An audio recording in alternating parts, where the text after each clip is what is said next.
હું તુલસી છું, તમારી માતા. જય સ્વામિનારાયણ મારા પ્રિય સંતાનો. હું તુલસી છું.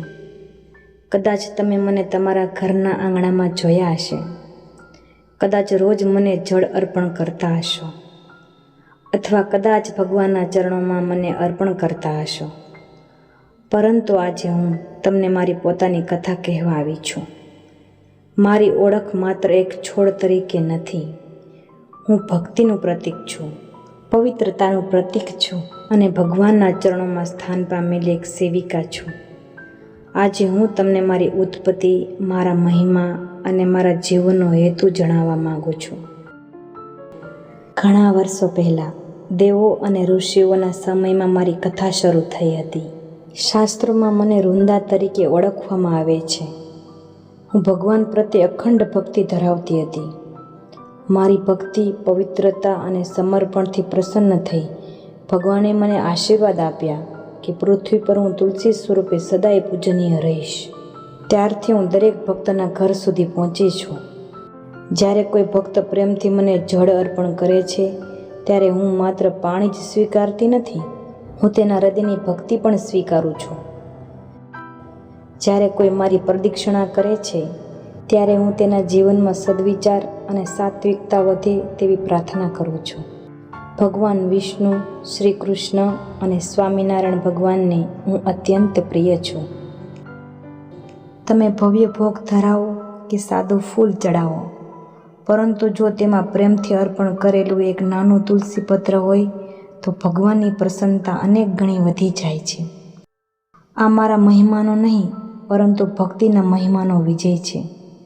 મારા સંતાનો, ઘણા લોકો મને માત્ર પૂજાનો ભાગ માને છે, પરંતુ પરમાત્માએ મને એવો ગુણ પણ આપ્યો છે જે માનવ જીવન માટે ઉપયોગી બને છે. સદીઓથી આયુર્વેદમાં મારો ઉલ્લેખ કરવામાં આવ્યો છે. મારા પાનની સુગંધ વાતાવરણને તાજગી આપે છે. ઘણા ઘરોમાં શરદી અને ઋતુ પરિવર્તન દરમિયાન મારા પાનનો પરંપરાગત ઉપયોગ કરવામાં આવે છે.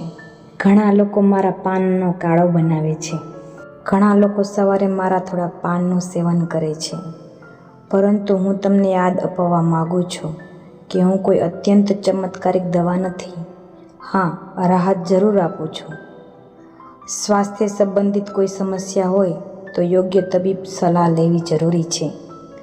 હું તમારા ઘરના આંગણામાં ઊભી રહીને માત્ર હરિયાળી જ નથી આપતી, હું દરરોજ તમને ભગવાનનું સ્મરણ કરાવું છું. સવારે તમે મારી પાસે દીવો પ્રગટાવો છો ત્યારે હું તમને યાદ અપાવું છું કે જીવનમાં પ્રકાશ રાખજો. તમે મને જળ અર્પણ કરો છો ત્યારે હું તમને યાદ અપાવું છું કે હૃદયમાં ભક્તિનો પ્રવાહ ક્યારેય સુકાવા ન દેજો. મારા પ્રિય સંતાનો, મને મોટા મહેલો નથી જોઈએ, મને કિંમતી આભૂષણો નથી જોઈએ.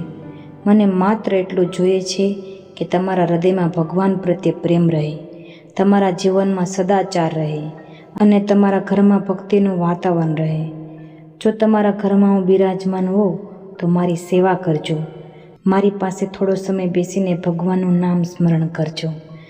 તમારા બાળકોને પણ ભક્તિ અને સંસ્કારનો વારસો આપજો.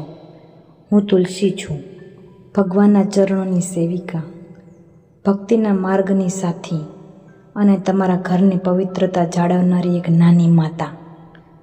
ભગવાન સ્વામિનારાયણ આપ સૌ પર કૃપા વરસાવે. જય સ્વામિનારાયણ.